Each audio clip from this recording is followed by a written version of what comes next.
Completely अपने सामने observe करेंगे, चाहे वो हिंदी का 1:6 हो या इंग्लिश का 1:6, दोनों हमारे सामने मौजूद है। ठीक है, सबसे पहले आप गौर कीजिएगा, मैंने आपको दो तरह के सेंटेंसेस बताए, असर्टिव सेंटेंसेस और इंटरोगेटिव सेंटेंसेस। असर्टिव सेंटेंस के दो पार्ट्स, अफर्मेटिव और नेगेटिव, दोनों हमारे सामने हैं। इंटरोगेटिव सेंटेंसेस के सबसे पहले दो पार्ट सिंपल वाले, सिंपल इंटरोगेटिव नेगेटिव, और कंडीशनल वाले दो पार्ट्स, कंडीशनल इंटरोगेटिव और कंडीशनल इंटरोगेटिव नेगेटिव। इसके बाद जो स्ट्रक्चर है वो भी मैंने बगल में लिख दिया है ताकि आप कंफ्यूज ना हो, आपको स्ट्रक्चर से भी सब कुछ याद है ना। इसको मैं बॉक्स में बंद कर देता हूं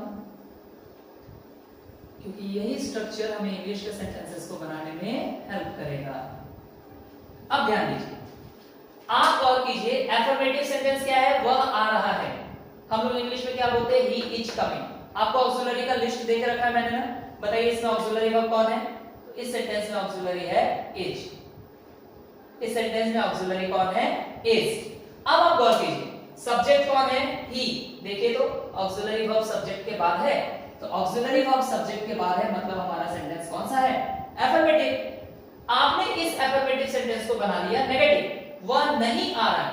तो अब हम इंग्लिश में क्या बोल रहे हैं, he is not coming। ऐसा क्यों, क्योंकि नेगेटिव का स्ट्रक्चर कहता है सब्जेक्ट दीजिए, दे दिया हमने, ऑक्सिलरी वर्ब दीजिए, दे दिया, हमारा इज ऑक्सिलरी वर्ब आ गया, और ऑक्सिलरी के बाद बस एक वर्ड बढ़ाइए नॉट, नॉट हमने ऐड कर दिया, और कमिंग था हमने कमिंग को दे दिया, सेंटेंस हो गया he is not coming। ठीक है, अब अगर आप तीसरे वाले सेंटेंस को देखते हैं, क्या वह आ रहा है, तो अब आप पूछिए अपने आप से ये सवाल, क्या वह आ रहा है, तो आप जवाब या तो यस देंगे या तो नो। इस वजह से ये सिंपल है ना, और इसमें सबसे पहले ऑक्सिलरी वर्ब कर देना है, करना एक ही काम है, ऑक्सिलरी वर्ब को सबसे पहले।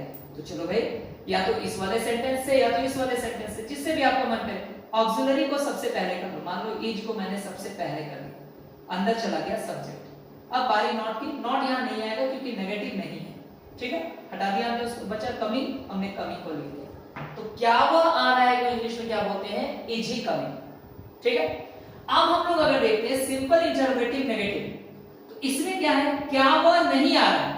अब आप ये भी सवाल अगर किसी से पूछते हैं क्या वह नहीं आ रहा है, तो वो या तो यस आंसर करेगा या तो नो, इस वजह से ये भी सिंपल है। ठीक है, अब इसमें सिर्फ एक वर्ड बढ़ा नॉट नेगेटिव का, और नॉट हम लोग ऑक्सिलरी के बाद क्यों नहीं रखे, क्योंकि आपको मैंने बताया था उन वीडियोस में कि क्वेश्चन वाले सेंटेंसेस में नॉट का यूज सब्जेक्ट के बाद करते हैं, क्वेश्चन वाले सेंटेंसेस में नॉट का यूज सब्जेक्ट के बाद करते हैं। ठीक है, तो अब आप गौर करें, क्या वह नहीं आ रहा है, तो हम इस रूल को फॉलो करते हैं। ऑक्सिलरी, हमारे इस सेंटेंस में ऑक्सिलरी इज है, इज दिया हमने, सब्जेक्ट सब्जेक्ट ही है, नॉट नॉट दे दिया हमने, और जो बच गया, बचा क्या है, कमिंग। तो क्या वह नहीं आ रहा है, इंग्लिश क्या हो गया, इज ही नॉट कमिंग। ठीक है, कंडीशनल इंटरोगेटिव में देखिए तो वह क्यों आ रहा है, आप सिर्फ गौर कीजिए यहाँ पे ये इंग्लिश, वह क्यों आ रहा है। क्या आप जवाब हाँ ना दे सकते हैं, नहीं, इसी वजह से ये कंडीशनल है।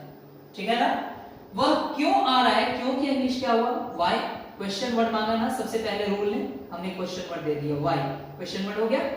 अब क्वेश्चन वर्ड के बाद आपको मेहनत नहीं करना है, क्यों, क्योंकि क्वेश्चन वर्ड के बाद आपको सिंपल इंटरोगेटिव पूरा का पूरा, देखिए ध्यान से देखिए, ऑक्सिलरी वर्ब और सब्जेक्ट, यहां भी क्वेश्चन वर्ड के बाद क्या है, ऑक्सिलरी वर्ब और सब्जेक्ट, सेम टू सेम है ना।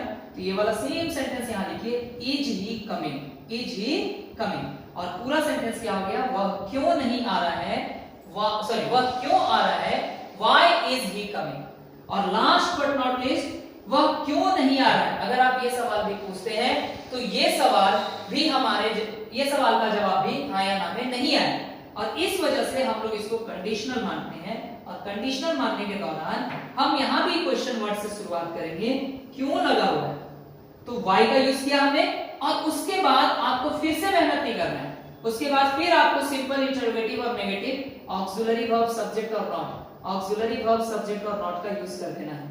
तो सेम ये सेंटेंस आ जाएगा, is he not coming, why is he not coming. बहुत से बच्चे यहां मिस्टेक करते हैं इन दोनों में, व्हाई ही इज बोलते हैं या लिखते हैं, वो गलत है, व्हाई इज ही होगा, और यहां बहुत से लोग व्हाई इज ही नॉट ऐसा बोलते हैं, ये भी गलत है। अगर आप क्वेश्चन बना रहे हैं तो ऑक्सिलरी वर्ब को सब्जेक्ट से पहले रहना होगा, अगर आप क्वेश्चन बना रहे हैं तो ऑक्सिलरी वर्ब को सब्जेक्ट से पहले रखना होगा।